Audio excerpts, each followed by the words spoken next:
Thank you.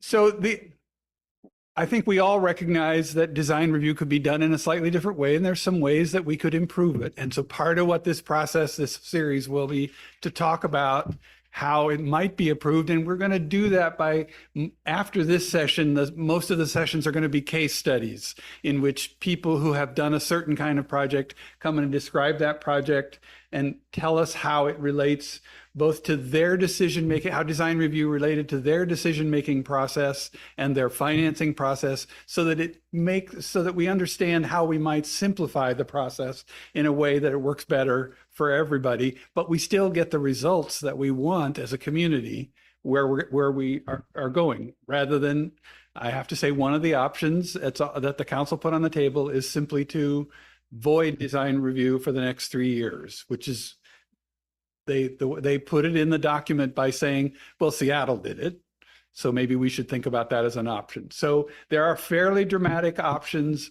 on the table that we need to kind of pay attention to.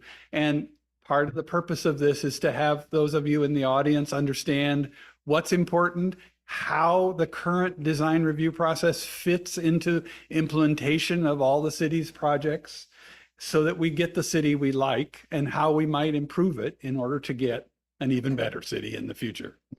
One of the important things I think to say is that Oregon planning requires for public involvement to be here, and for many projects, design review or historic landmarks review is really the only opportunity to have public engagement. So one of our messages to you is that's one of the reasons it's very important, and you should never let them say it's not important, but we do need to keep that sort of up there. So as I say, tonight's presentation is really about the background, the context of design review, and some of the local history of how we got to what we have today. And we're going to start with Michael.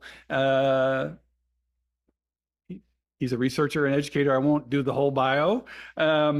He served on worked with a number of cities and NGOs and businesses locally, and he's been a consultant to Metro, the city of Portland, and most of the other local governments in the metropolitan area. So he's had a fair amount of experience here, and he was the project manager for the Arenco project on the West Side Light Rail line.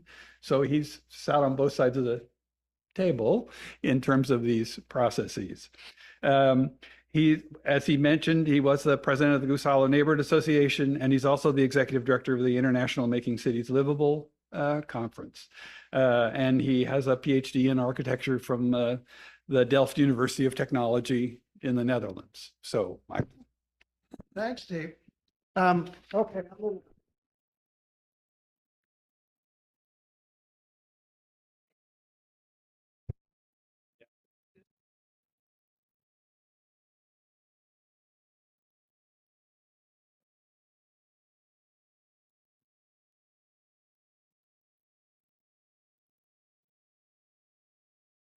Thanks, everybody. So I think what my job is going to be is to set the context In the Netherlands. So, Michael. Thanks, Steve. Okay.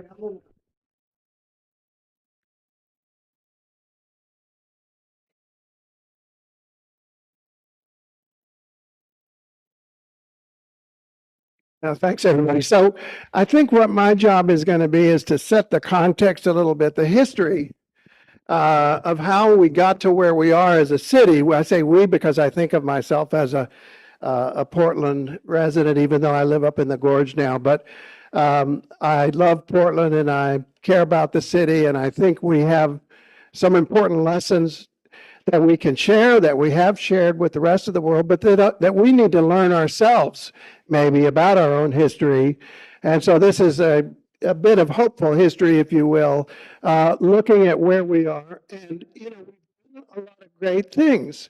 It really created a context for what has happened, creating diversity. And this is, by the way, the title is a reference to Jane Jacobs' great book, as you recognize, The Death and Life of Great American Cities.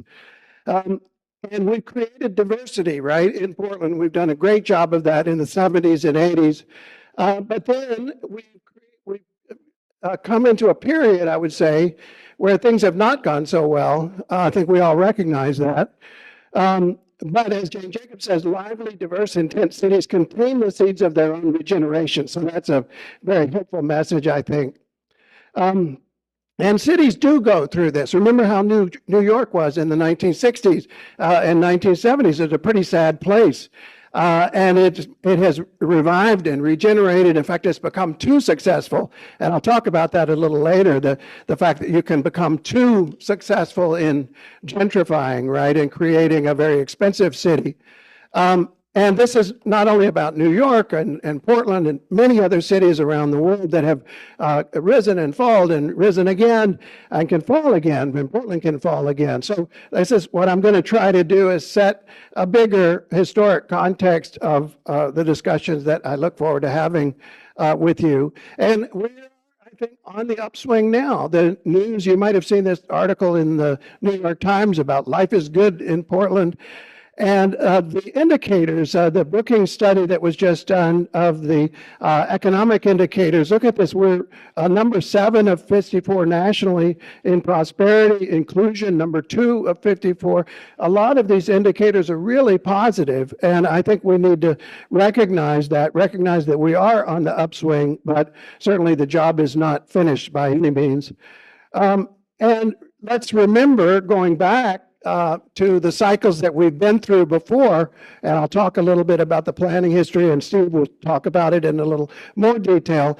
What Portland was like back after the post-war, after the war, a declining industrial city that I'm afraid we made much, much worse through the planning mistakes that we made.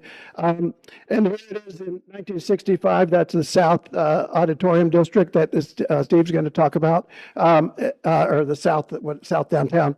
And look at the number of automobiles and the number of buildings that had been destroyed in order to accommodate the automobile in 1968.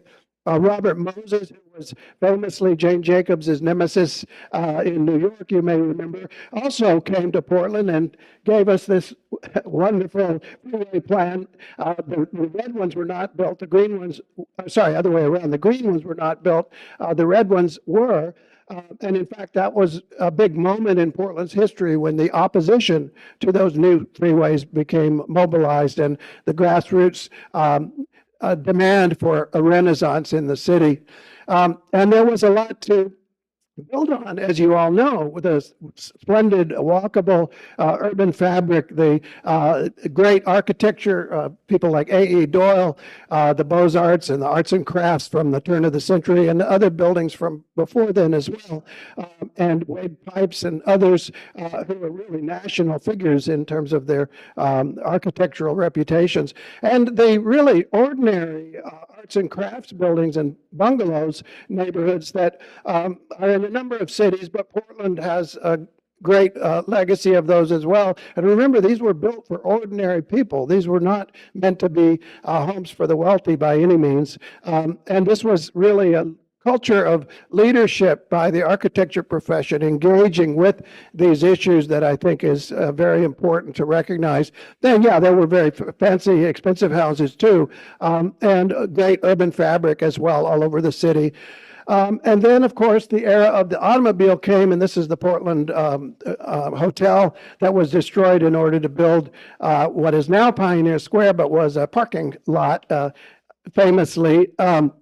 And that was something that we dealt with all over the city, not just in downtown, replacing great urban fabric with what is now not so great, I think we recognize, and moreover, really not walkable, not the human scale. It's based on the automobile geometries and all the things that we recognize from that period where we recognize the mistakes that were made. And this idea that Jane Jacobs talked about a lot of monocultures of office and civic and government, which happened in downtown. And by the way, those are the parts of the town that are doing the worst. And I think that's not a coincidence. COVID, of course, has done enormous damage to the viability of office and commercial, but the fact that it's so concentrated and that we don't have residential in that area is part of the problem, surely. And then the sprawling suburbs where we had an exodus from the city into these suburban areas that were car dominated, which are now very hard to retrofit, of course, as I can attest. Steve mentioned the Renko Station project.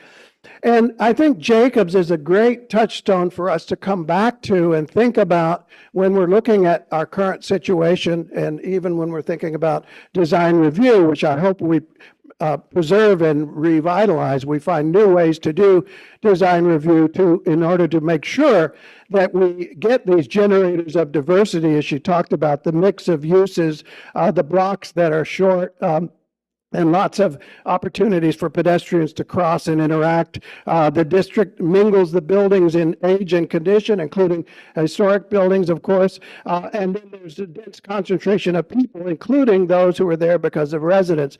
And again, the parts of town that are doing the best, like the Pearl District and other areas, are those that have that kind of those generators of diversity, as Jacobs referred to them. It's worth thinking back to how we got from that auto-dominated era to the era that I think we rightly celebrate, the 1990s and 2000s, up to the present to some degree, although we've clearly made some mistakes and maybe rested on our laurels. But what changed was, of course, and many of you know this history, but I'll just run through it, increasing grassroots political activism, and elected a new council opposing the freeways, by the way, that I mentioned. Tom McCall entered Senate Bill 100 in 1973, including an urban growth boundary that created a new market signal to say, let's go back into the centers of the cities instead of going ever outward. The Harbor Freeway was demolished, Pioneer Square property was acquired, and the renovations began in Old Town and other parts of town. 79, Portland voters created Metro and really began to think polycentrically as a region. I'll come back to that important point. And then in 1986, the first light rail line opened to Gresham, right? And then in 1994, and I think, Steve, you were maybe but a part of that, the Metro issued the 2040 growth concept, again, a polycentric system. And I think also we recognized the architectural heritage and built on that heritage with new and regenerated areas. We didn't try to erase the past or replace it with the trendy new thing. We recognized that there was great value in these patterns, these fractal qualities, these biophilic qualities, these human scale qualities, and we built on that with Pioneer Place and Pioneer Square and many of the other parts of town where we revitalized and rejuvenated and created really quite a gem. The DNA of place, you might say, the recognizing the qualities that we have that we can strengthen and build on. And Jane Jacobs played a role in that. She came to Portland, and Chris Alexander came to Portland and had an influence in some of the planning there, and other reformers who were part of that era. And this idea, as I mentioned, of the 2040 plan, the regional strategy to regenerate the suburbs with a polycentric plan, many different nodes in the small towns and so on. And this is a work in progress. And this is something, we were talking about this earlier, the 2009 Metro Centers and Corridors report chaired by Gil Kelly. And a number of us were part of that at the time. And there were some important elements of that I'll come back to in a moment. But there were coalitions that had been building to address the racial disparities, the environmental and foreign policy injustices, and to campaign for historic preservation and livability. And those were not seen as different things, right? Those were seen as very much part and parcel of the same campaign to recover our quality of life for everybody together benefiting from a more just society and a more livable society. And the city paid attention to the basics, to clean, attractive, and livable neighborhoods, and because that's going to be just as essential to achieving the things that we want to achieve in the long run. We've got to pay attention to the fundamentals. And the grassroots action and collaborative leadership really transformed the city. The Harbor Freeway was demolished, as I mentioned. Tom McCall Waterfront Park was built. And this was not a compromise of economic development, which is what it was said to be at the time by a lot of the city fathers of the day. No, you guys are just a bunch of hippies and you don't understand what economic development really requires. On the contrary, this put Portland on the map economically as a desirable city and as a creative city, a city that could create that ferment and that interaction and that cultural richness that resulted in a lot of the things that we all recognize and value, and sparked similar movements in Seattle and Vancouver and Los Angeles and elsewhere. So that brings us to the 1990s, but I will say we have challenges that we have inherited, and partly that's frankly the complacency that I think we let ourselves rest on our laurels to some degree, and the idea that we're going to redo the city, we're going to grow up and become some kind of, modern metropolis. This is one of our former mayors uses this phrase, by the way, the idea that we're going to put on our big boy pants and we're going to just have big tall buildings and so on. Well, is that going to make us just like every other city? Are we going to be able to get what we really want? And there were a number of us back in those days, including Suzanne Leonard, who created the International Making Cities Livable, who said, well, wait a minute, let's talk about this and recognize maybe that there are a lot of unintended consequences here. For example, if you're tearing down a $350,000 house and you're building two new houses, two new duplexes, each of which is $650,000, and you pat yourself on the back for creating two units where there was only one, great, but have you really solved the affordability crisis by doing that? Have you responded to the context of that neighborhood by introducing that out-of-scale building that is maybe not particularly desired by the neighbors for understandable reasons?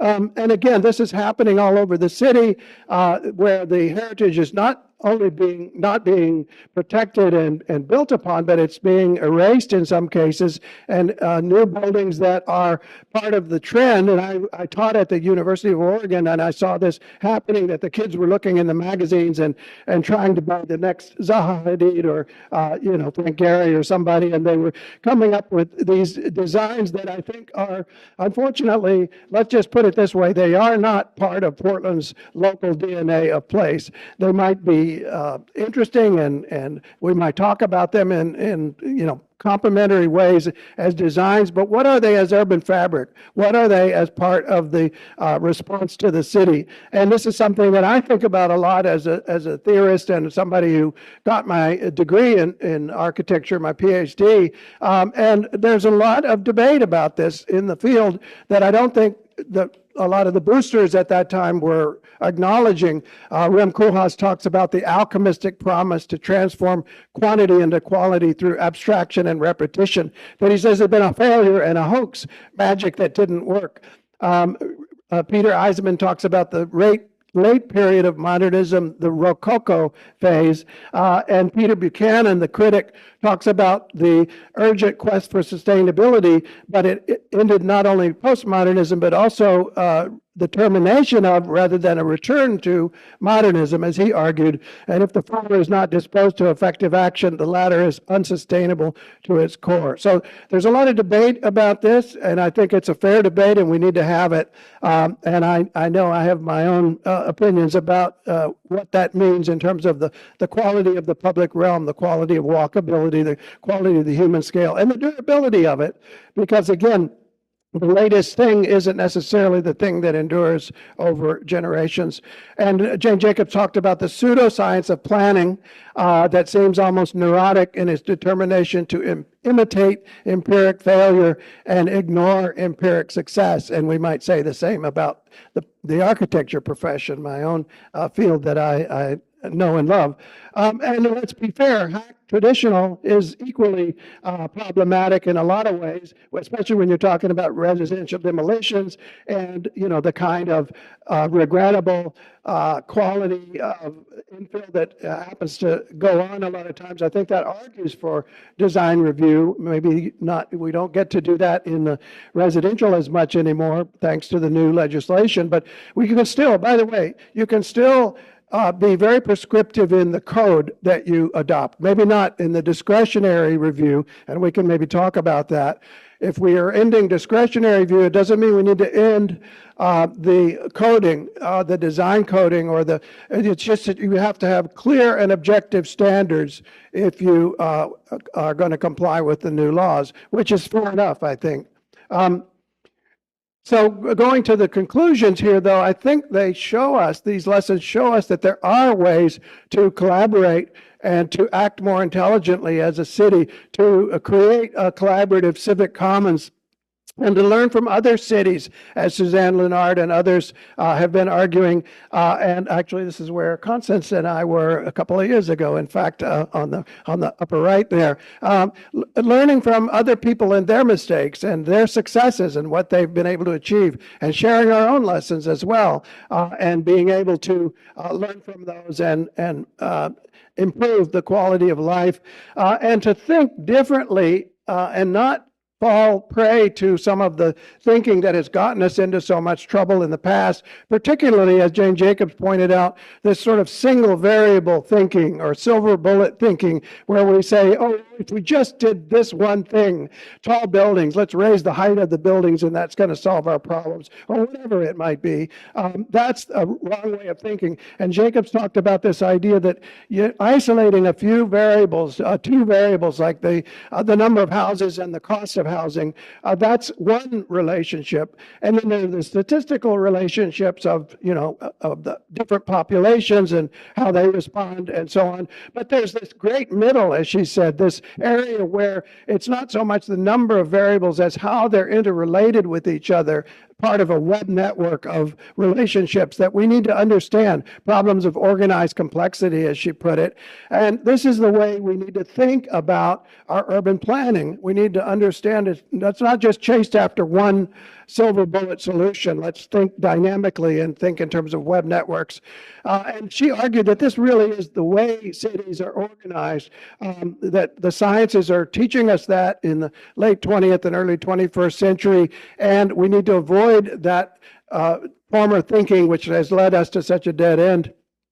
And there's a strong economic dimension to this too, because there is the phenomenon of mixing and propinquity and serendipity that happens at the scale of the public realm and the sidewalk, the lowly sidewalk, the so-called weak ties that the sociologists and the economists point out can be the source of creativity, the source of economic power. And a lot of urban scholars have been picking up on that, people like Edward Glaser and Richard Florida and others.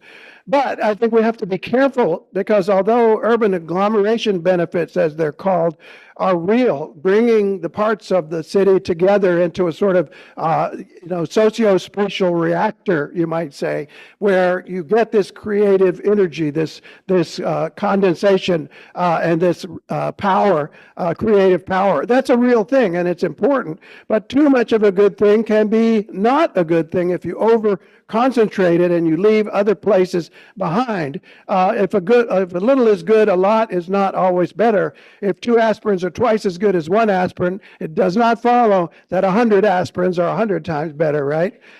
So we need to recognize that we have to understand the network dynamics, the system dynamics of these phenomena. And Richard Florida and Edward Glaser both sort of did mea culpas about what they had said before, that, hey, we have to be careful here to temper our understanding of urban agglomeration benefits. We need diversity in all forms. We need diversity of people, diversity of activities, diversity of buildings and ages, and diversity of geographies, geographic and diversity, and polycentrism, which is, again, built into the Portland system. And I think part of the problems that we're having today with people who feel left behind and disrespected and angry and frustrated in many parts of the world, not just in the United States, it's partly this, the anger at the elite concentrations on the coasts and the elite concentrations in the urban centers that seem to be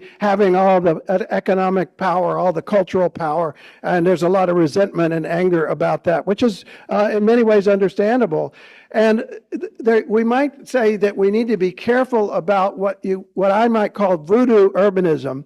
And you may remember George Bush Sr. talked about voodoo economics, right? The idea that we shouldn't just focus on the top of the pyramid and expect that it's all going to trickle down. Well, in a similar way, we mustn't think about the core of the city as the top of the pyramid. And if we can just get all kinds of great economic activity happening there, it'll trickle down and the rest of the city will be great. It doesn't work that way. And it doesn't work if you just say, well, let's just build a bunch of tall buildings and everybody will live, or they'll work downtown, that everything will happen downtown, and the economic benefits will trickle down to the rest of the city. That's a voodoo urbanism kind of approach and a silver bullet kind of approach, or maybe silver skyscrapers, you might say, in the case of these tall buildings. And there's lots of science on this now, network theory that tells us it's not just the core, which is important. They call them rich club networks or small world networks.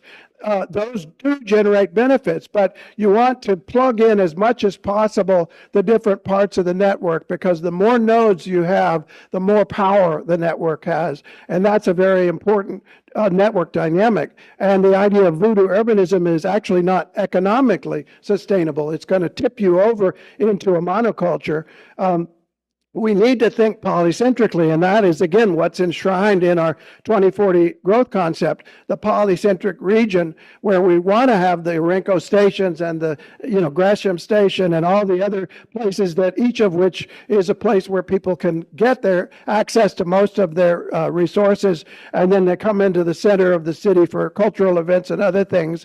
And I want to describe something that I've come to call the Jacobs curve. Jacobs recognized that we don't want to have slums, as she referred to them. We want to unslum the places that are now slums, but we also don't want to have enclaves that are just wealthy people, monocultures. In both cases, the monocultures are undesirable. What we want is the optimum mix and optimum diversity between those two, a mix of incomes, a mix of building types, a mix of all the other kinds, mix of populations. And we want to maintain that through tools, use tools to unslum, and she talks about those in the book, and use tools to keep from tipping over into a monoculture of wealth, resist the self-destruction of diversity, as she called it. And so she talked about a number of those tools, and I think many of you are familiar with them here in Portland: tax policies, targeted funding, catalytic projects, amenities, land trusts, and so on. And when we're thinking about design review, by the way, I think we need to think about how we can couple those tools with that process to get the kinds of projects that we really want, delivering the kinds of things that we really want. I mentioned the 2009 report, and I want to return to that for a minute, because I think there's some really important lessons there that are not quite fully achieved. Let's put it that way. There's more work to be done there. Improving the certainty and reducing the transaction costs in these local development deals, especially in the suburban areas. We dealt with that a lot with the Orenco Station and other projects I've been involved in Beaverton. I did some work there with Abe Farkas at Echo Northwest and others.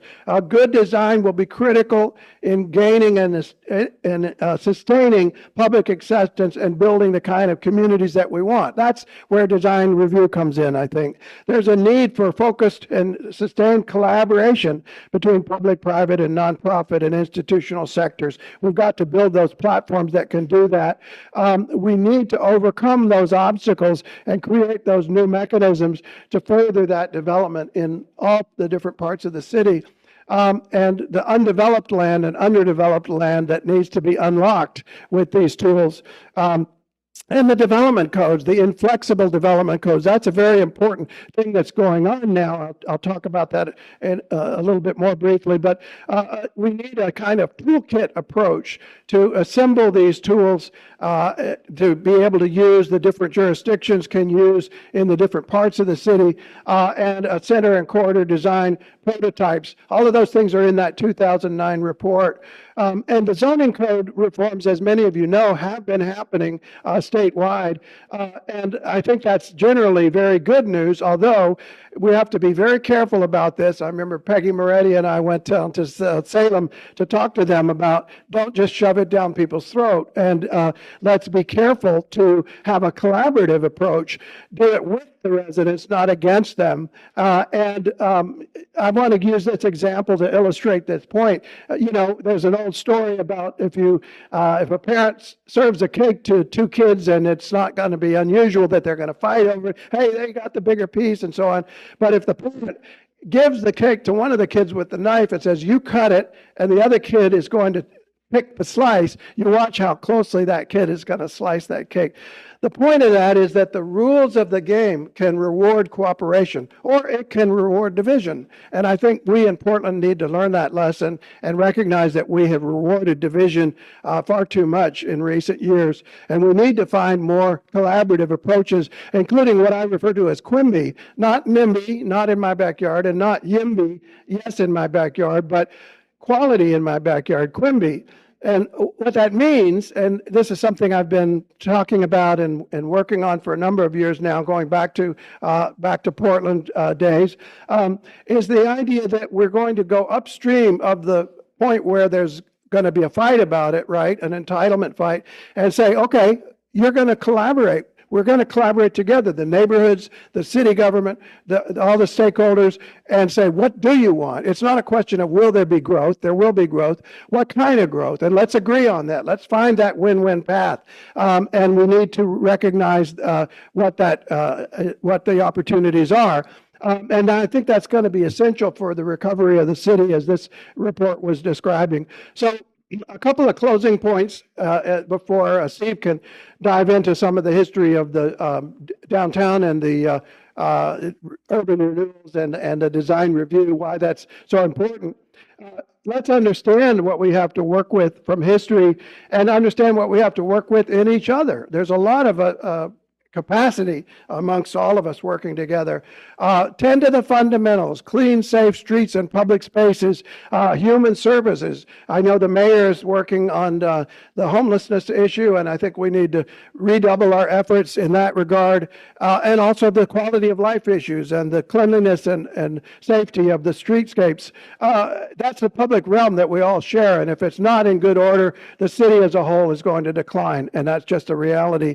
Assess and learn from our past mistakes. Let's not commit voodoo urbanism. Let's recognize that we need a more polycentric approach. Let's not be demonizing each other. Let's get to work and invite everyone, not a selected few that we tokenistically select out. Let's bring more people, as many as possible. And let's think about how to shape a new collaborative platform, building on that 2009 report. As I said, the quality in my backyard approach, the plug and play models and design specifications and design review according to those specifications, and the other good work that has been ignored for too long. And build an evolving toolkit of proven solutions. And I think what you learn from Jacobs, what you learn from a broader view of history, the history of cities, is that a renaissance is possible. It's not going to happen on its own. It needs us to create the conditions for it. And we need to learn from history and learn from the evidence. Thank you. All right. So I want to talk through a little bit about the very specific ways that design review has been made part of the implementation of planning in Portland over time and how that has changed. And I guess so. I sort of have two main points, and I'll just give them to you right up front. One is the importance of the public involvement, but the other is the importance of understanding that you start with this problem that you're trying to solve in some sort of plan. You identify various ways to solve it. You begin to solve it. And at each of those levels, you think about what the thing is going to be like when it's done and how people are going to feel comfortable in it. And that's where you invite in people in what we sometimes call design review or historic landmarks review. And that's what makes people feel attached to the place they are, which is what you want to do when you're done with whatever it is you're creating. You want people to feel like this is a place I can be in. And so I think that is sort of, if you don't pick up anything else, please pick up that. So we sort of began the whole idea of urban renewal and revitalization of Portland with, as Michael mentioned, the South Auditorium urban renewal after World War II at the end. And it was a federal urban renewal project. We have this thing which we have been able to declare to the approval of the federal government that we have a place that is blighted. And what we're going to do with these 84 acres is clear them entirely. And that meant clearing out all the buildings, but it also meant clearing out 2,300 some people from that community and starting over fresh as if there wasn't anything there that we thought was worth keeping. And that was a planning process that came out of the 1950s and 1960s. The complete there was, as I say, a site clearance and 2,300 residents. The public ended up as the owner of all of the property and is starting fresh, taking over everything. It was expensive, it was disruptive, and it was more change than most people were comfortable with in a very short period of time. I will say that it was a little different than some other urban renewal projects. For example, unlike the one that happened at Memorial Coliseum, they actually did a master plan. As part of their master plan, for some reason, they decided to keep some of the street right-of-ways not as public streets anymore, but as pedestrian walkways. And even some of the street trees were kept when this project first opened. So there's a little bit of a recognition. It's a late urban renewal project. They're beginning to wonder, oh, maybe we shouldn't be quite so bad as we were in the past. And they hired Lawrence Halpern to give them a landscape plan for the entire project. And so we demolished, we started over. We had design review, but design review in this case was Pietro Beluschi and 3 or 4 other architects and no public involvement. Absolutely. They made all the decisions and all the recommendations about how it moved forward. I think it's also important to note that 50 years later, we've now decided that that landscape sequence, not the whole development, but the landscape sequence is now eligible and is now on the National Register of Historic Places. Attitudes change, and as the city changes, so we need to think about that as we move forward. After that experience, and as Michael mentioned, after the decision that we aren't going to build more freeways, there was a period in which the downtown thought to itself, well, what's going to be in downtown? What is the downtown after, in a post-freeway world? What is it like? What roles can it play? And one of the things that was happening, interestingly, is at that point, 100% of the Class A office space in the entire metro area was in downtown Portland. So that was a strength. It wasn't that they were worried about office. They were worried about, the business community was worried about the retail. They were worried about institutions and entertainment. They were worried about housing. And they wanted to know how to maintain in some ways, I guess I would say their image of a downtown was what we think of as a 1920s pre-automobile downtown. How do we have that mix of uses that is essential to a successful downtown? That was in the back of their mind even at that point. And they were also had reached the conclusion that they were going to reject large-scale clearance. That they were going to recognize that we look at the downtown area, we need to develop a concept for how it's going to be in the future. We need to recognize that the whole downtown, which for them was basically inside of the current freeway loop, is not the same thing. It's not all one thing. There are parts that are small and low scale, and there are parts that are high and big activities. And we need to think about how we have those sub-districts fit together in a way that makes sense. And we need to design our regulations and our various review processes to fit with that future. So the idea of districts emerges, in which you see in the little lined, the purple blobs around the side, with a key concept that we're going to introduce transit in a north-south direction in the spine and build office around that spine, and retail in an east-west direction built around providing access to the river, but also providing some kind of transit service there. And that the regulations for those individual circles are not all the same, and we're going to treat them in different ways. So that's the beginning of this idea that we have design guidelines, which are mostly aimed at taking us from a city where we thought, well, everyone's going to get here by automobile, to thinking about a city where the pedestrian access, transit access, is core to the way we think about the place. And therefore, the public realm is what's sometimes called the public realm, is what really becomes important. And I guess what I'd say, because public realm is sort of a weird term, think of it as you take the streets and the parks and think of them as one piece of landscape, and then imagine how the private property around it relates to those public places. And that's where the public realm is. That is the public realm that people talk about a lot. And really the design guidelines are intended to think about the way the public realm and the private realm, the public spaces and the private spaces interact to create that public realm. Because the public space is not really the use. The private space is what provides the use and the activity in the first place. The public space is where the interactions occur and the relationships occur that we want to try to preserve and activate. And that's a very different way than they thought about the city in the 50s and the 60s.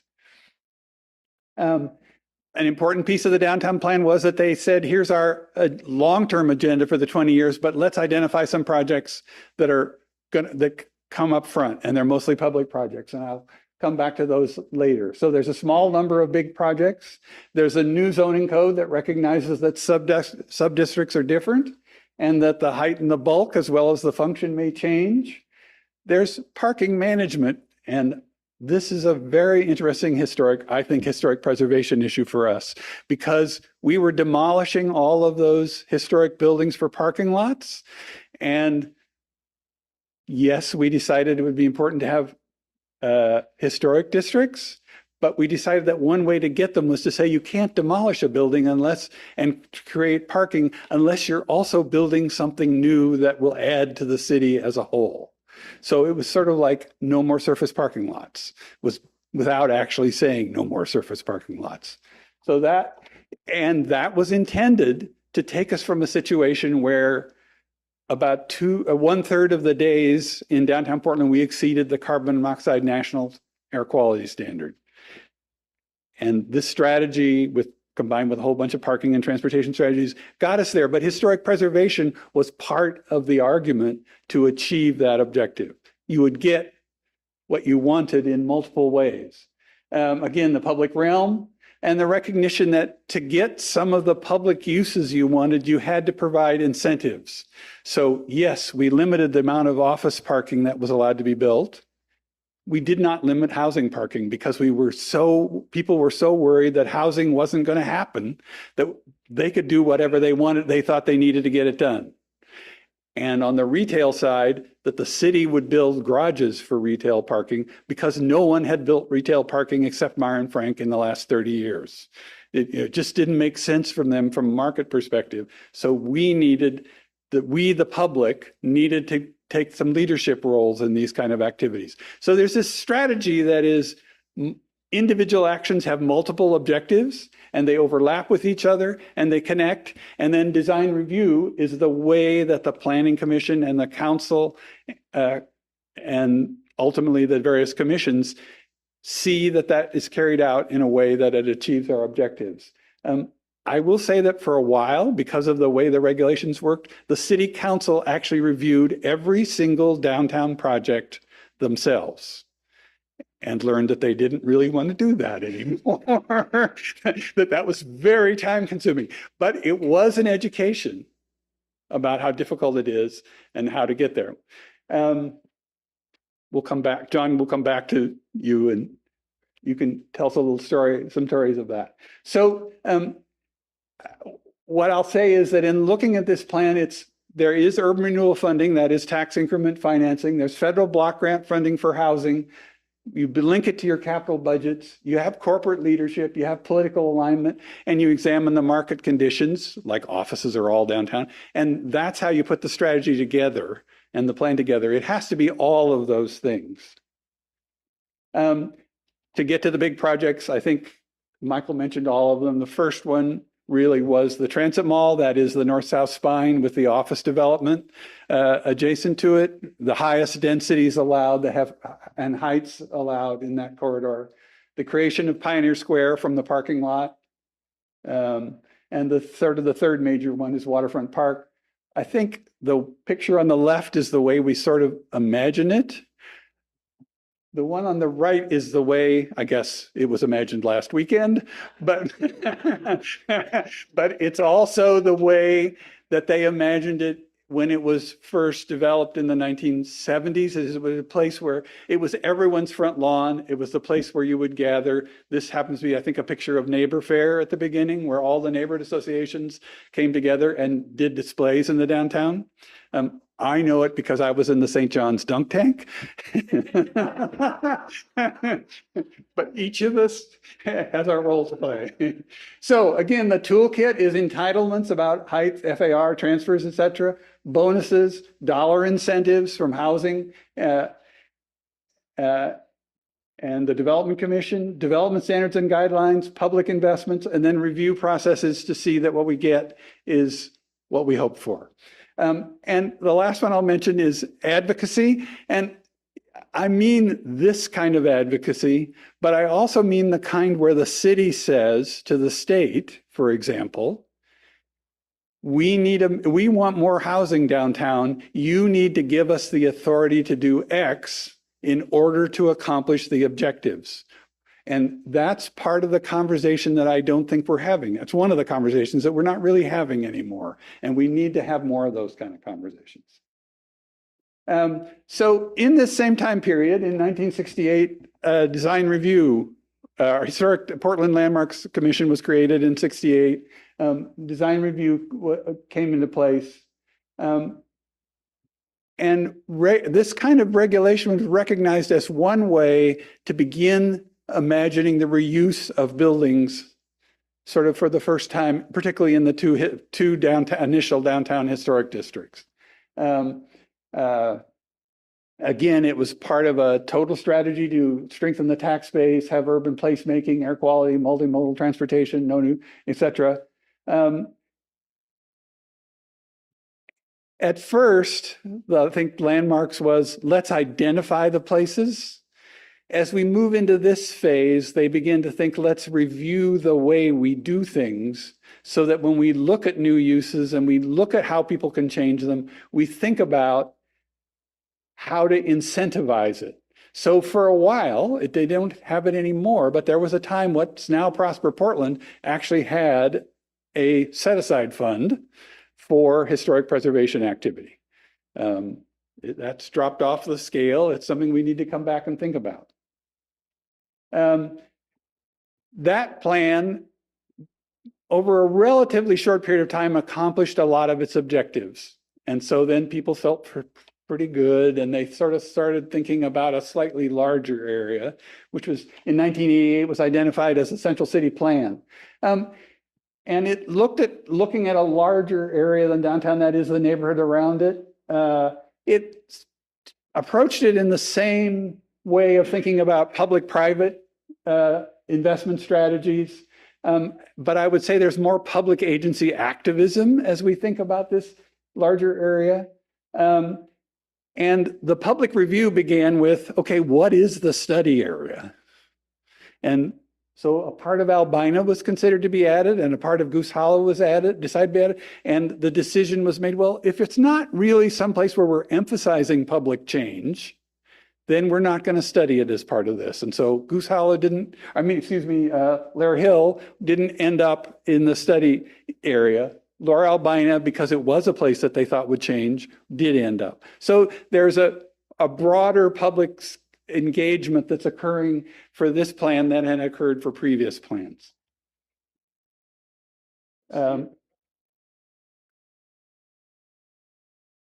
Yes, you'd already done. That's right. Yeah. So again, I think that the design review through the design commissions and the landmarks commission,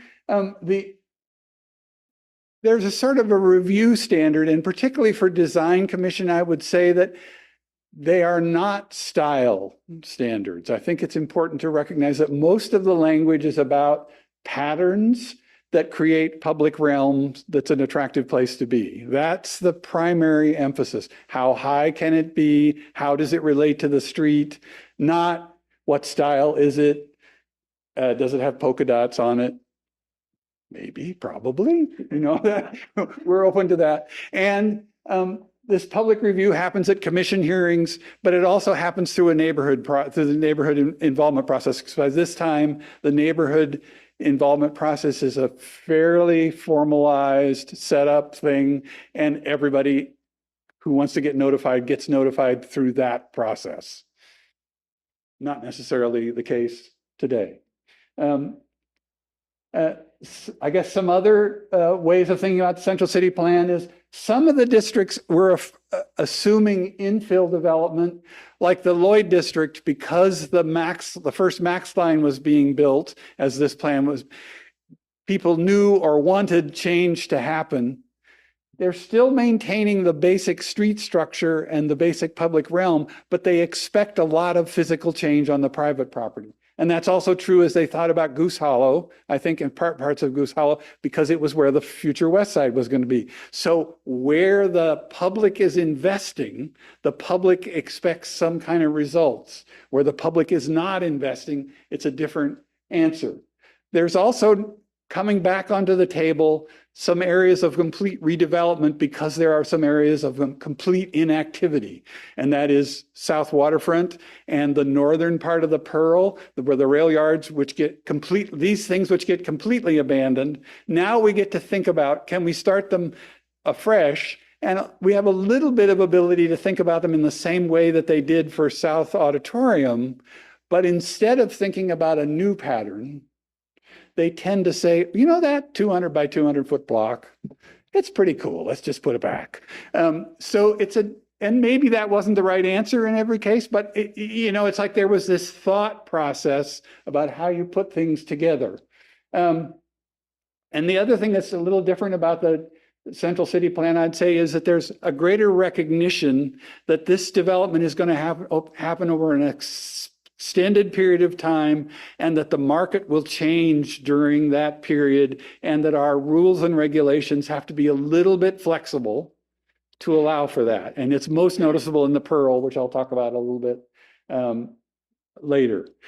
The other thing that's created, I think for the first time, is the idea of a master plan. That is, that someone who owns a large piece of property can come in and get design review early on where they're going. That's a new feature of the time. So looking at the Pearl, let's focus on the northern part, where there was 40 acres of rail yard, and a decision that the single landowner would develop that over an extended period of time, should be allowed a relatively high mix of uses, should be allowed or should be required to produce a certain amount of housing, should be required to produce a certain amount of that housing as affordable housing, as they defined it, and that the city would do some investments to go with that. And so, again, the idea is the creation of a high-level vital urban community, emphasizing a diversity of people, housing, income, transportation modes, and land uses, providing access to jobs, the Willamette River, retail, and recreation. So those were the sort of primary goals. The public obligations were to remove the Lovejoy ramp that extended over the former rail yards. And when the city did that removal. Then the developer had to develop not at the 15 units per acre that was the minimum in the zoning code, but 87 units per acre. When the streetcar went in, the number had to go to 109 units an acre on the vacant land. When the park, Tanner Creek Park and the Fields Park went in, it rose to 131 units an acre. So there's a very combined strategy, a very connected strategy. The public is doing this. We expect this kind of results out of that. And we expect design review to look at each of the buildings as they go in there and that they all contribute to this public realm that we are making by putting in the streetcar, by building streets in certain ways, by building new parks. And finally, the last thing is that the design commission is getting some flexibility and they can actually say, you know what? You developer have proposed something that is a better way than the code requires it to happen, and we can give you some flexibility to do that. And so there's this we have created a negotiation situation. And so in some cases, the neighborhood might come in and say, we want this negotiation to happen because we'd rather have them build it taller here and lower there, or whatever it is. There's this people, so we can talk about the various market conditions that we're living with, but we're also talking about what the community wants in the results. So the last slide is to come back to what Michael talked about, is looking at the whole region, but this is to look at the city, and many of the mechanisms that we applied in these central city locations are now available to be applied in the corridors and the centers that are identified on the map. So among them are the ideas that the region is investing in making these centers more real, and that's where the development is happening, and that the public is investing there, and that in trade for that investment, we're looking at design review or historic review in some cases in order to bring the public and private objectives together, again, to create a public place that people want to be. So thank you very much. I do want John Russell, who is a member of the Planning Commission, who started design review. Well, I don't know where to start. I'm not a professor. I'm not a professional planner. I'm a professional volunteer, really, and a building guy.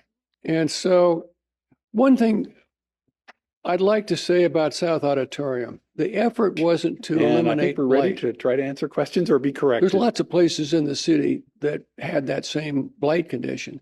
The effort was to prevent the sort of sprawl to the suburbs that most of the other American cities had seen. You know, my wife's father worked for General Foods in Manhattan. He'd take the train. General Foods moved out to Westchester. It was all auto-oriented, no more taking the train to work. And in Portland, business leaders feared that that would happen. So what they created was suburbia, market to I-405. And it actually worked. I mean, Boise Cascade built its building at First and NATO. At Fourth and NATO, Blue Cross built its building at First and NATO. 3 SOM designed 25-story apartment buildings were built. And so that area actually achieved a wonderful mix of office and housing. And I think my 200 Market building was the most successful building in the last 30 or 40 years because of its vitality at the ground floor. But that was not the way it was designed. If you look at, so the buildings on each side of the 200 Market building, the Boise Cascade buildings, now PSU's headquarters, and the Blue Cross, there's no retail. SOM put the buildings up on pedestals, and it's irreparable.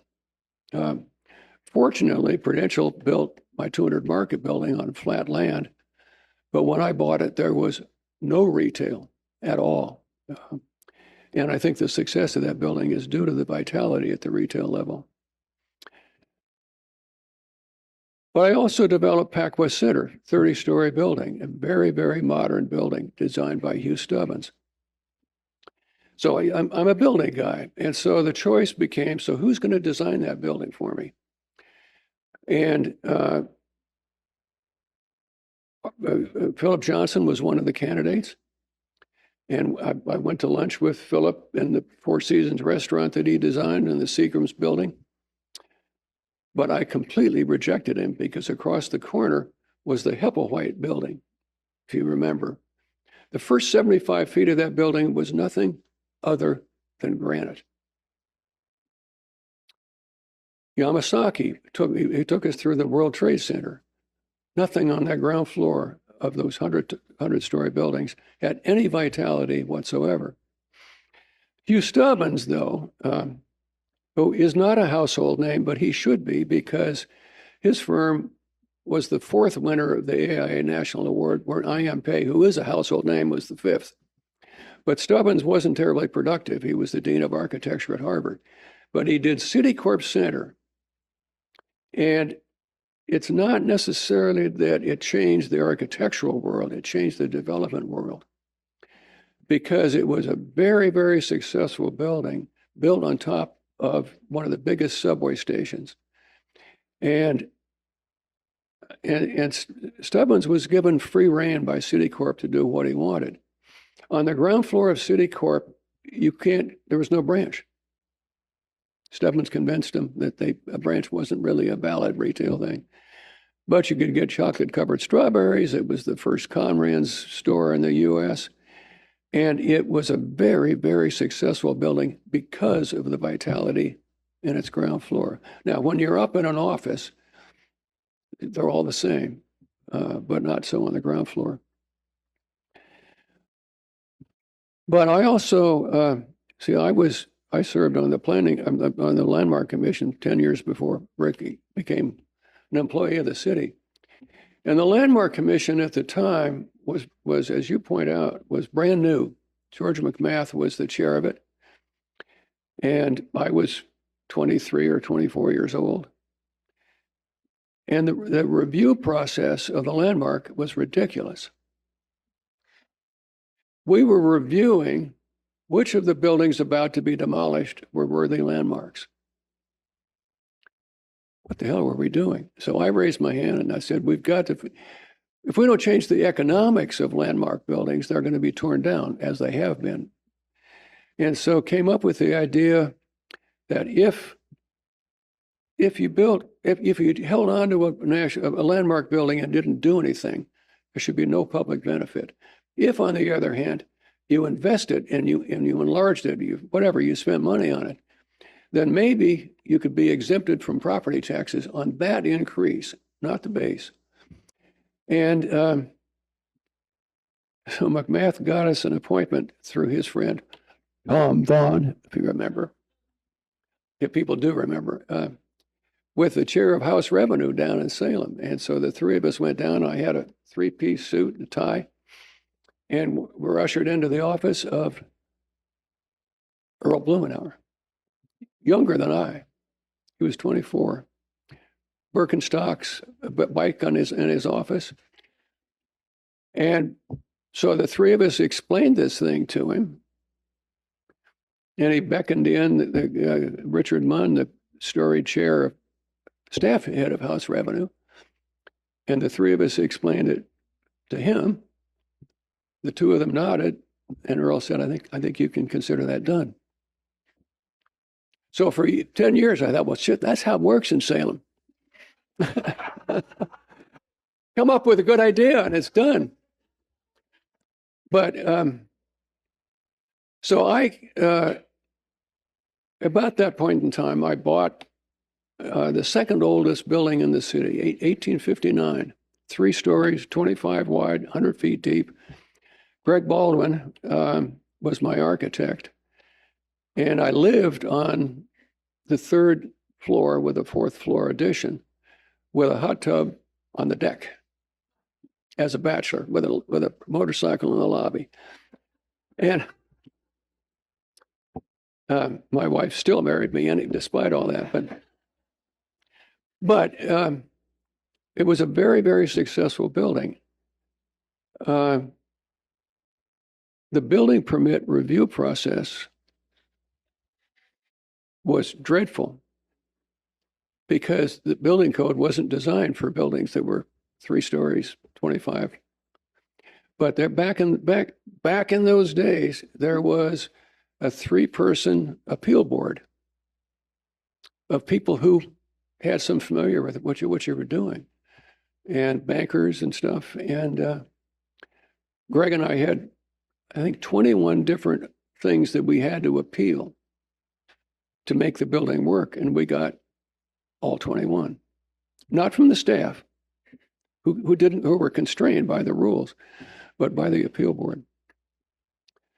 But then, so I was on the Landmark Commission. Then I was appointed to the Planning Commission. And hand me a piece of paper, Rick, if you would. The 8.5 by 11. So I was on the Planning Commission, and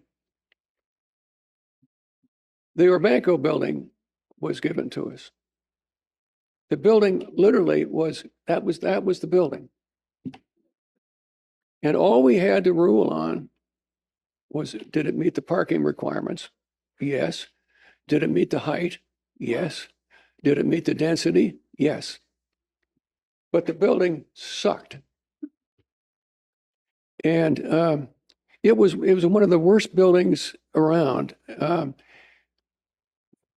SOM building, I will admit, but it was still, it destroyed. Well, there's a corner, if you know 6th Avenue and I think Salmon, and if you walk down the Urbanco on those blocks, there's nothing to be seen. Granite, and it right across the street was a fabulous high fashion women's wear, and it basically destroyed that. So I claim that the idea of design review was mine. And so I raised my hand and said, this is not acceptable. We can't continue to approve buildings that are dreadful. And so the issue became, so why is it dreadful? And what came out of that, I think, was something better than design review in a way. So the requirements were, A, show us the details of the first 35 feet off the street. That's the pedestrian experience. And the way the door handles work and the way the glass works, they're critical. They're absolutely critical. The way, and Victorians did that, if you look at this entrance. But so, A, do the first 35 feet in enough detail. But then, and I don't know exactly how, Steve, you may know this, but we created a list of desirable qualities. And I think it was 20 odd desirable qualities, like don't put an entrance of a building on the corner. And so it wasn't that you had to meet them, but you had to demonstrate why you couldn't. So you'd evaluate the buildings not on the basis of sort of de novo public process. Here's what we're going to do. What do you think? But before that happened, they had to come back with a response of why they couldn't meet the certain guidelines, but they were not requirements. So the other thing is, I compete with Rick for the idea of the tram to go from Waterfront to Oregon Health Sciences. I think it was my idea, and you think it's yours. Anyway, so I hope that's helpful. And I think we're ready to try to answer questions or be corrected. Hey there.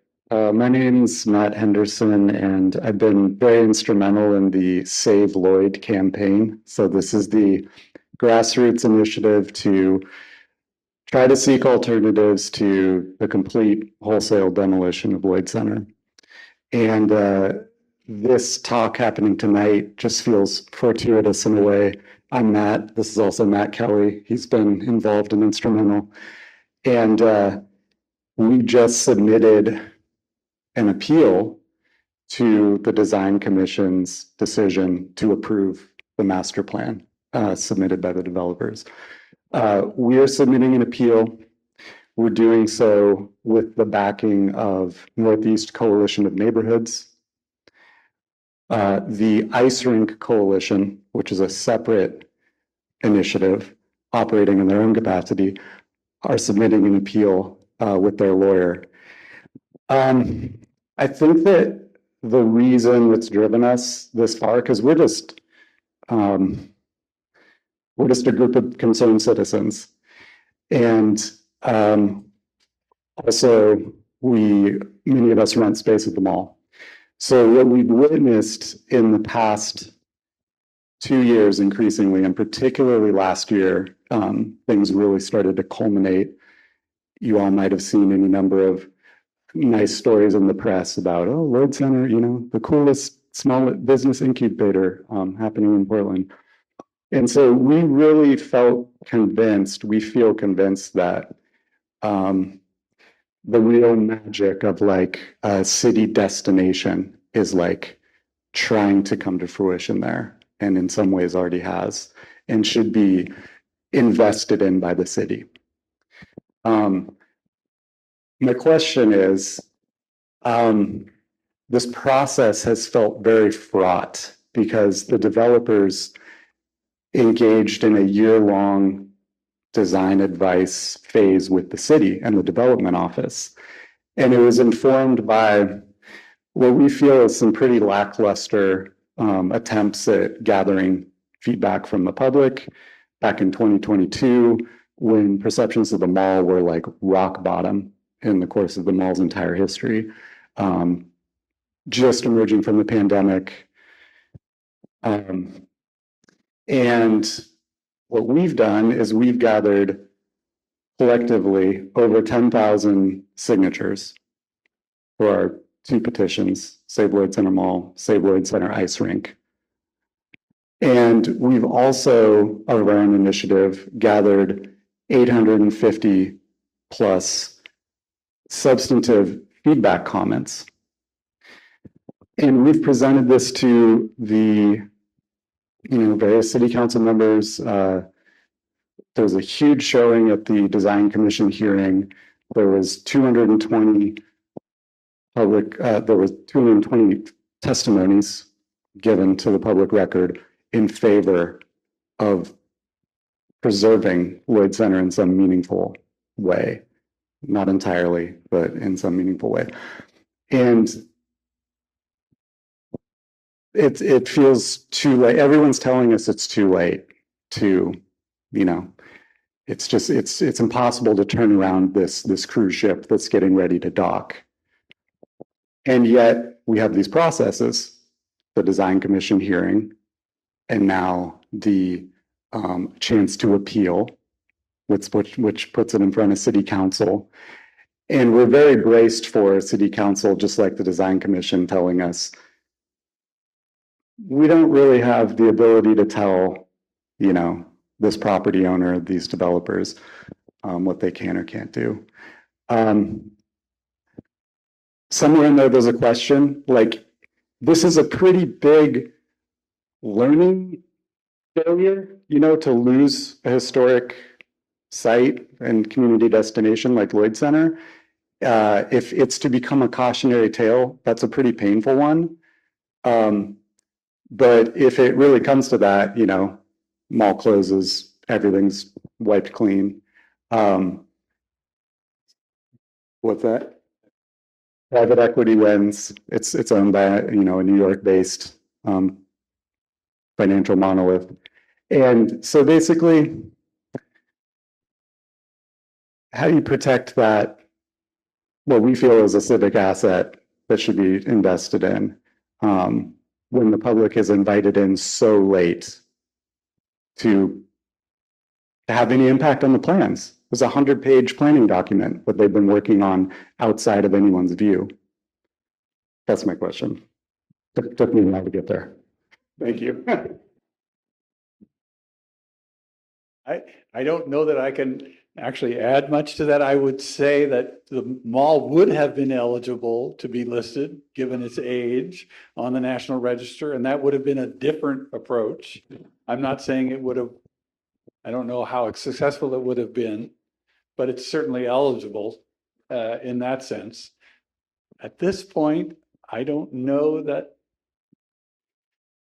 Peggy, you may be able to help me here. On Oregon, under Oregon law, I don't think, because it's privately owned, you can't get it listed without the owner's approval. So that's not really, we don't have a mechanism at this point unless the council as a whole or as a group decided that they wanted to take some kind of action. I don't see anything short of that unless anyone else does. I'm not. I think that case illustrates some of the systemic issues that we really have to grapple with, I think, as a region and as a city. And I was talking about the way the different constituencies are not necessarily finding the same tools and the same approaches. So maybe, yeah, it's the private sector and they own it and they can do what they want in a certain sense, but the public is not powerless, the public sector, to maybe create incentives and disincentives and other things to rebuild on what we already have. I mean, this goes right back to what we did in the 60s, right? When we just were wholesale demolishing things. And even though Lloyd Center was created out of that mentality, that urban renewal mentality, now it's an existing asset. And it's very rare to have an inner city mall that has structured parking and all the other things. So it's quite an asset that should, in my view, should be preserved and built upon. But the economics has to be there and the public sector has to be involved in creating those economic conditions that will reward the private sector, whether it's a TIF structure, tax increment finance, or the other tools that Steve was talking about. Yeah. So that, I think, is a cautionary tale. You're right. And a case study. The other point I'll just make is that we who are planners, and I've been doing this for a long time, are very guilty of too late to change, too early to say, too late to change, right? You hear that, you go to the planners and they say, oh, we don't know, it's too early to say. And then you say, well, what about now? No, it's too late to change, You also hear about the mushroom theory, right? Keep them in the dark and feed them bullshit. That's the other approach. So, we have to recognize that there are dynamics that need to be reformed on a more on a basic level. And I don't know the specifics of the Lloyd Center case, but.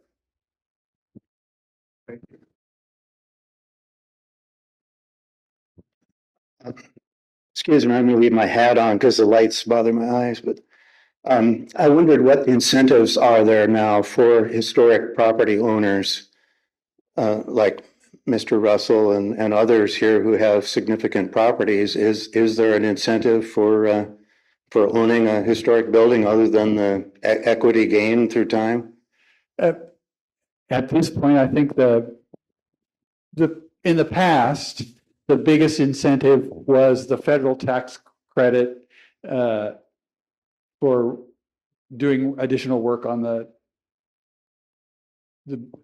building, on the historic building. So getting a tax rebate, essentially, a partial tax rebate, essentially, for investing in preserving the building, making it earthquake proof, whatever you're kind of talking about. There was also, again, as a result of, as John mentioned, the freezing of taxes on historic buildings before they remodeled and restored them, so that for 10 years, initially for 10 years afterwards, their property taxes didn't rise. At the end of the period, then they rose. So they saved a chunk of money for a while. That became less valuable once measure 5 or 50. I'm not sure. I don't have my number. Anyway, there was a tax measure that said your taxes, the rate could only go up by 3% per year. So if you were already limited to 3, instead of some larger, if you made a big improvement, it would have gone up a lot more. It wasn't that beneficial. So people are not going after that. the Restore Oregon and the Architectural Heritage Center last year, I think I've got this right, got that extent, that is restored for commercial buildings only, not for houses. And the big fight there was the $1.5 million houses that put themselves on those programs for remodeling. And you may remember the Oregonian stories about all these extremely expensive houses where that happened. And so the idea that houses ought to be eligible for it has disappeared. And that's a little odd, given that housing is our crisis in terms of replacement. But of course, it's not a big issue at the top of the market. It's a big issue for the rest of the market. So I think Restore Oregon, the Landmarks Commission, the Architectural Heritage Center are all trying to think of how can we introduce some kind of incentive that is more valuable for the kind of housing that we are currently missing, rather than just for the most expensive housing, which is the way that, it's just the way the market worked. And Michael mentioned earlier that you go through these phases when gentrification takes over too much, and that's not beneficial. I think that's what happened to this program. It turned out to be too beneficial at the high end of the market and not at the other parts of the market. And we didn't design a new version soon enough. And we needed to think about that sooner.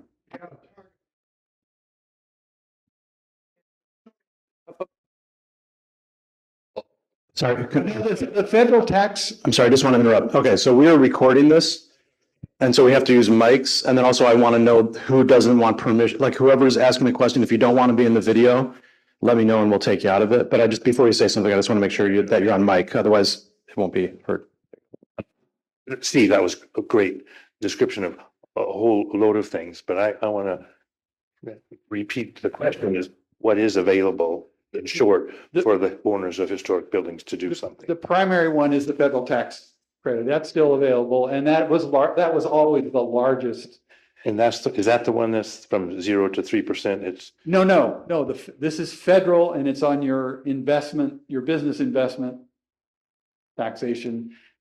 So, if it's an historic building? excuse me? For historic buildings. It's only for historic buildings, yes. Okay.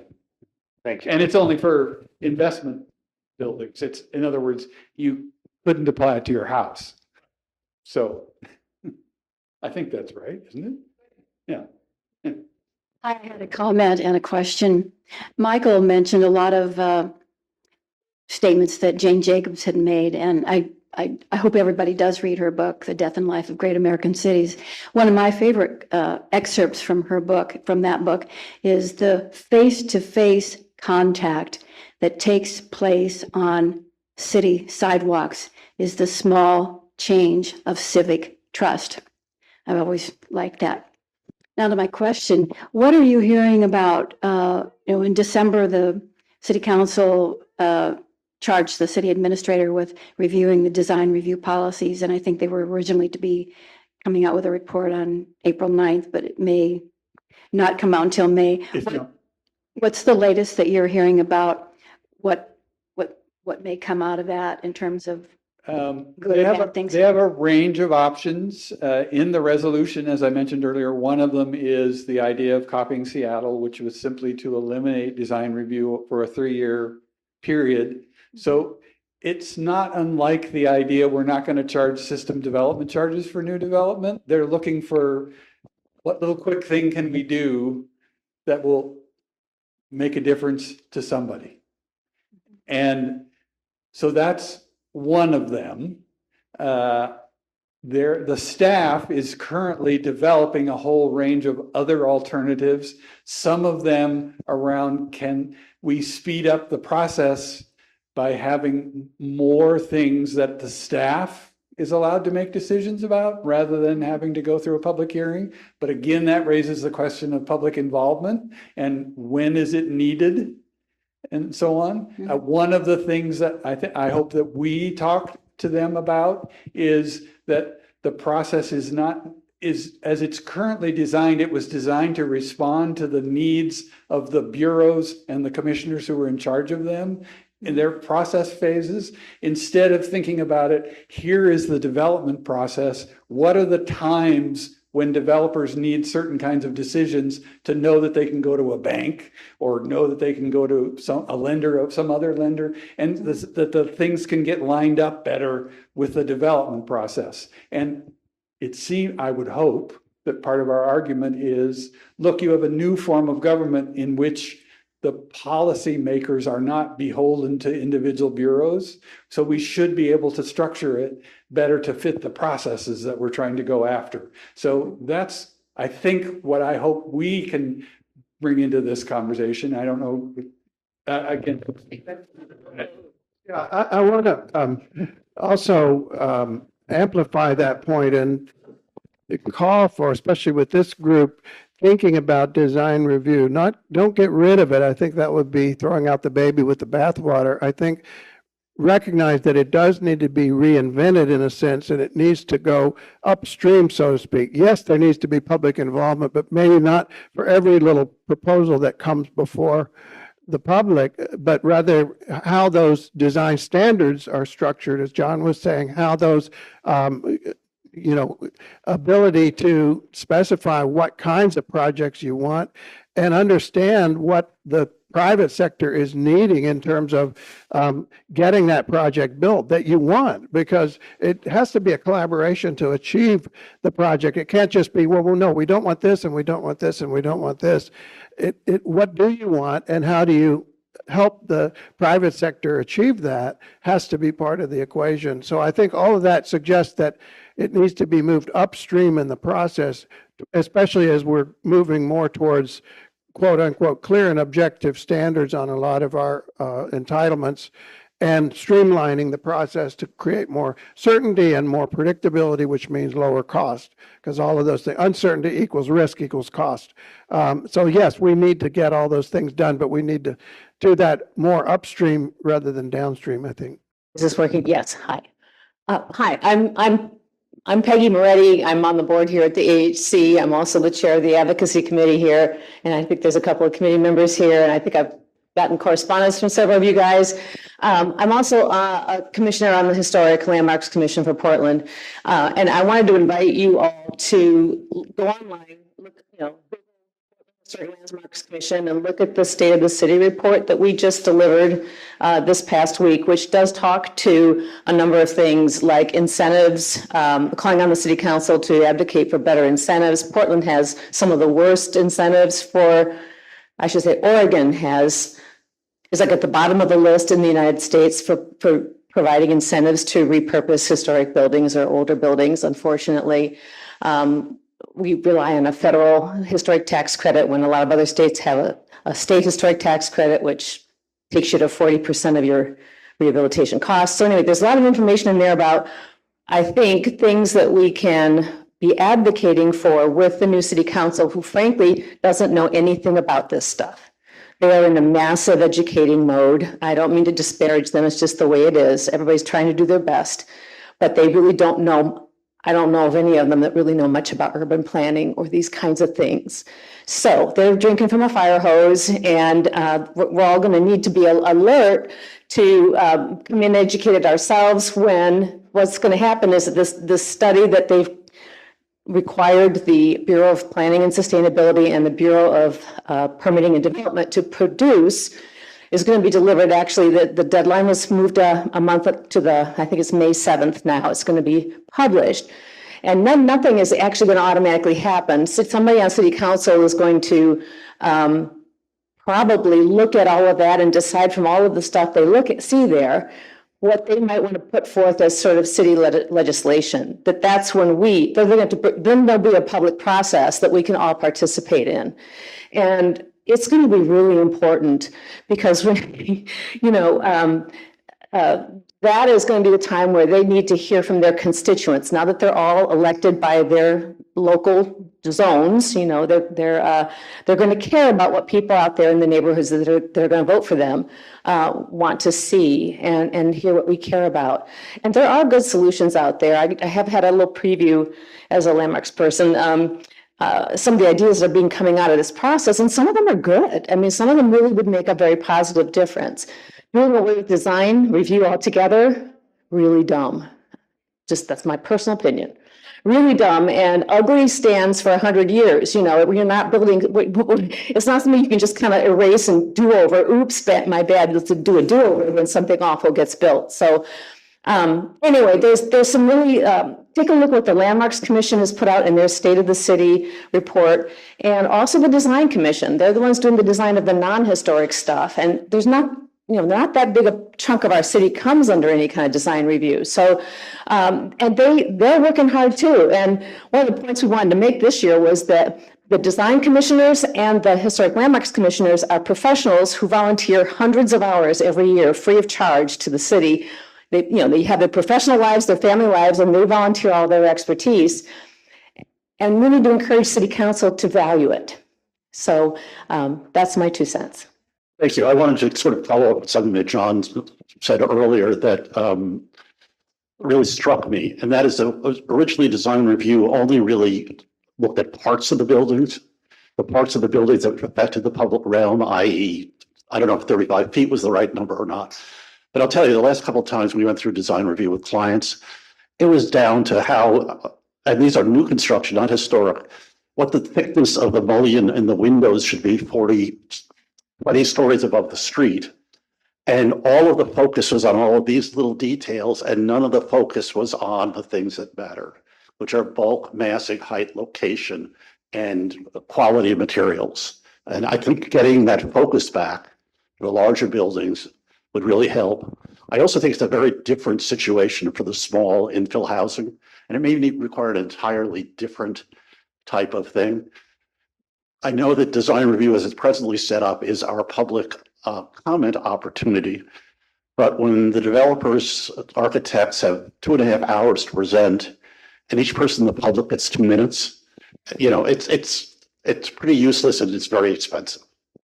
That's where I think a set of standards and specifications or concepts that are clearer and more focused, like the public realm and the building at eye level, can be so important, because we've all seen this where it becomes very capricious and the developers go crazy because you get the worst of both worlds, a delayed project and a building that nobody really likes.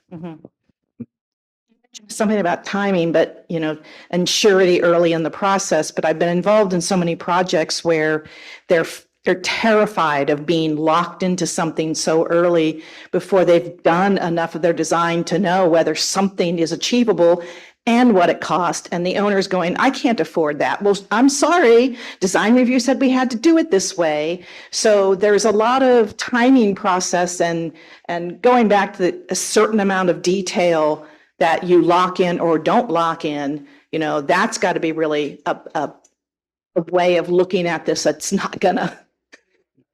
Right. I do think it's important, to following up on what Rick said, is to recognize that a small project like a 6-unit apartment house versus some of these larger master plan developments like Slab Town or whatever was approved for the Lloyd Center area or for OMSI. Those are very different scale things. And, you know, setting up the standards for those as they were set up for the Pearl, for the north part of the Pearl, is an example of how to make some sense of it, and to try to build that into the process is actually going to be a big step. I mean, it seems like it's easy, but figuring out what the dividing line and which parts of the city, because, you know, now you can build a 6-unit apartment house virtually anywhere in the city and not have design review. If you're in the Hollywood Town Center, you have to go through design review. How does that, you know, how does that change how we think about this into the future? I think it's different. The things that, if you look back at the 50 years that I've been involved in the city, there's been some really dramatic things done. Pioneer Place, Pioneer Square, Transit Mall. I mean, it's really remarkable. I think this particular council is probably more open to dramatic ideas than the prior, which I think is a good thing to take advantage of. But I have one suggestion that they should take advantage of. but it's bold. It is to tax asphalt parking. It was labeled, it's been labeled since I was on the planning commission as a blighted use. You know, you can't create it. But good Lord, if you could actually tax that and use the pros, if you could create, if you did that in a historic district like the Skidmore and use those funds as an incentive to build on the vacant lands, that's huge.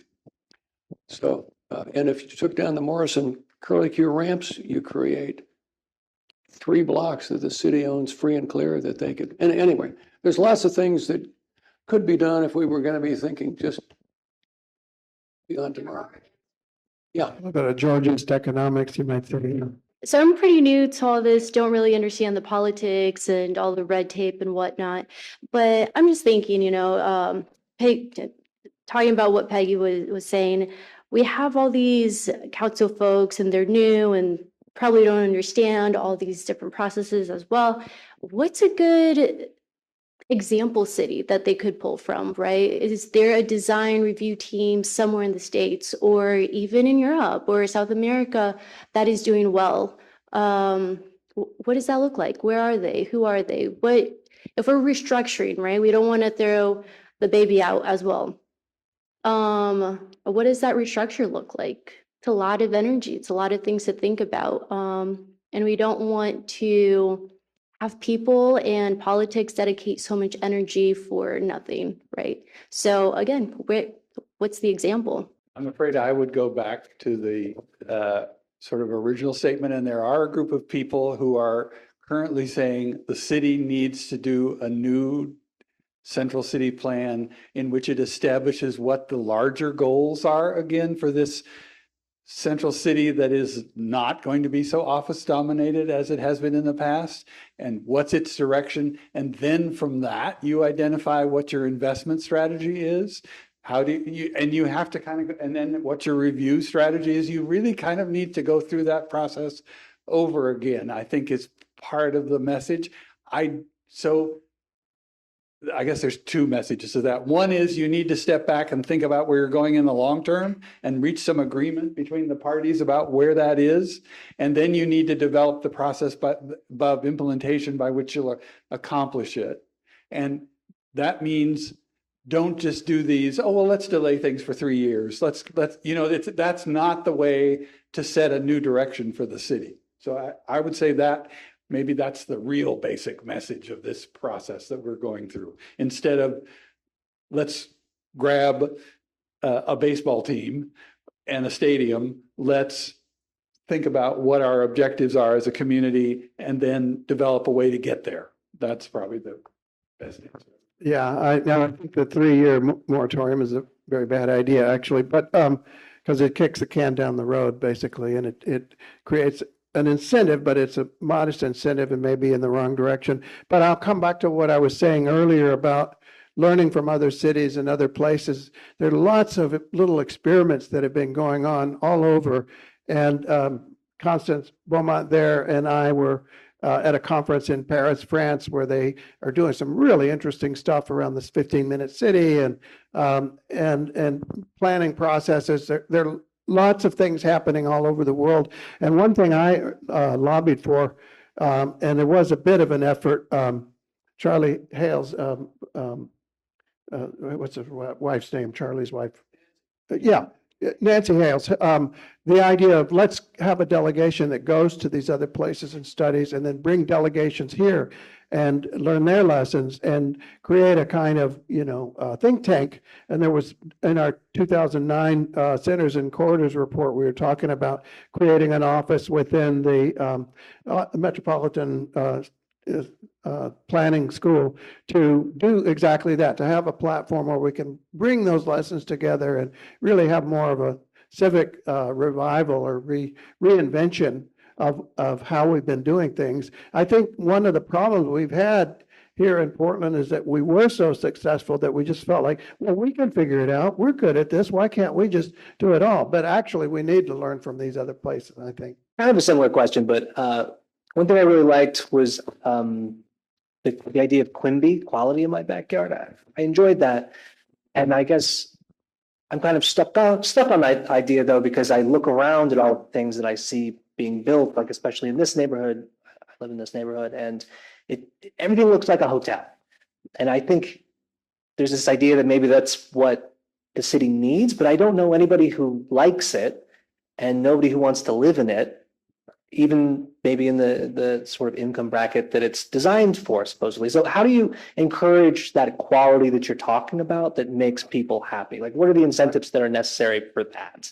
Right. Well, what I was getting at earlier also is that we can see that those are not incompatible, what you need and what you want, right? I mean, you can get both. And we got both in the earlier part of the 20th century. And I think we did really in the later part of the 20th century when we had this civic revival and there was a lot of positive stuff happening. And I think that I've been really interested in how this process would work and trying it out in a number of smaller cities mostly, where you get people involved in the vision and how you translate the vision into something that can become more of a design specifications or design code without getting too prescriptive too early. Several people mentioned that the danger of that you want, and this is where I think the pattern language approach that Christopher Alexander talked about is really helpful. That he was another one of the people that inspired in the planning of the Pearl District and other things. The idea that you don't want to get too solid with your specifications, too prescriptive too early, but you sure want to be specific about what you want in terms of the quality. And that's where the public involvement is really important, the public engagement of defining that and creating the patterns and the specifications and the eye level things that are going to support the public realm. And not only what the public wants, but what we know from a lot of the research that's coming out about what promotes walking, what promotes well-being, what promotes quality of life in the public realm and activation of the public realm. So I think that the ingredients are there, and it's just a question of how do we assemble those and implement those in the process.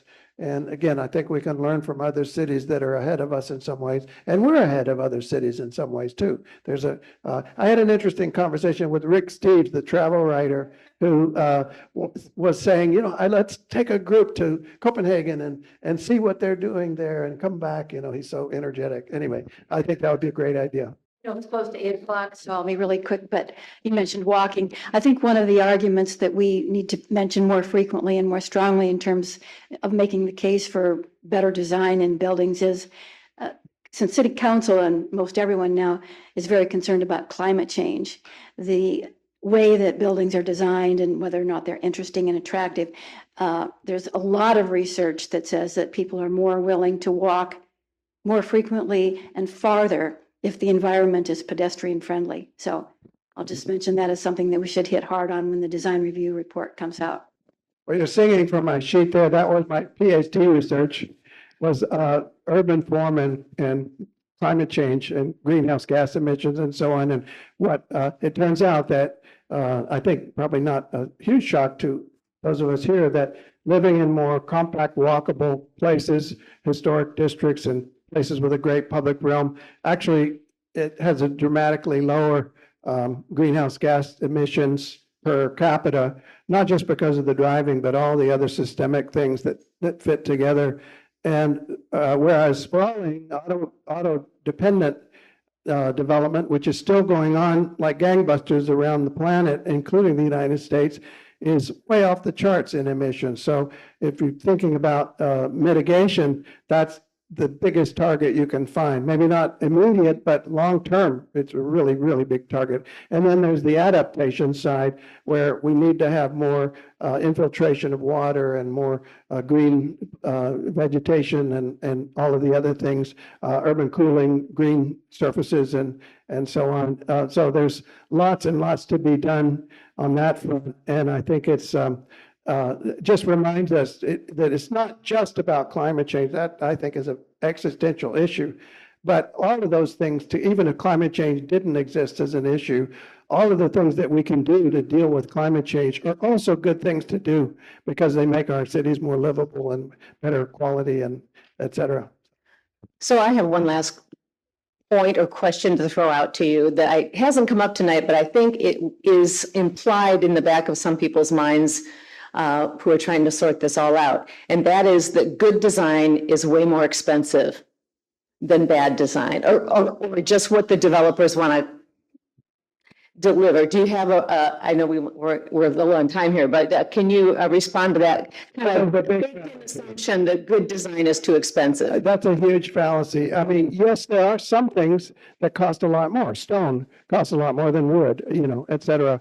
But sometimes moving a column to the right place doesn't cost anything, but having bad proportions can make a building truly horrible, especially when you're trying to do a good traditional building. So just getting the proportions right and the design right is important. The other point is that the exterior of the building is a small fraction of the total cost of the building.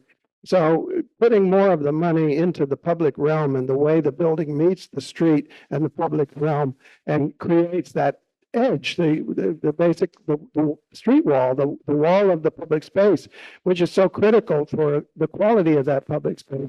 That is a small fraction of the total budget of the building, and upgrading that a little bit and maybe saving somewhere else is hugely important. Do you want to add to that? The design standards that we have written that John talked about earlier are really focused not on the cost, but on the location of things. And I do think going back to the whole pattern language approach will remove the cost issue from the argument. And it is fair to say, I think Rick's right, there was a period when the design commission in particular did sort of want to tell people what the materials are, and then that I do believe, having listened to a couple of hearings, they have backed away from that as their basic goals. And so it doesn't hurt us to be reminded of what the real purposes were of design review again. I think we do need to kind of step back. The other thing I'll say is, I do think that we have a group of elected officials who have had no experience working in this world. And that was really true of the last council under the old form as well. There was, if you think about it, we went through a 30-year period where there were people who had been in the legislature who wrote the rules from the state level and then spent a lot of time either as mayor or city commissioner or some role, and they were part of that understanding of you need public involvement, you need this, you need to think broadly first. We don't have those people now. They're all gone, and we need to educate a new crew of people to understand that. And so I think that's part of what I think AHC and Thousand Friends and a lot of other groups have as roles in the future, is you guys need to understand how much difference you make, and that you actually have you don't need to just be responsive, you need to be directive. That's why you're policymakers. And yeah. So that's part of the education. And I hope that the education series, as we continue, will begin to fill in more examples about that.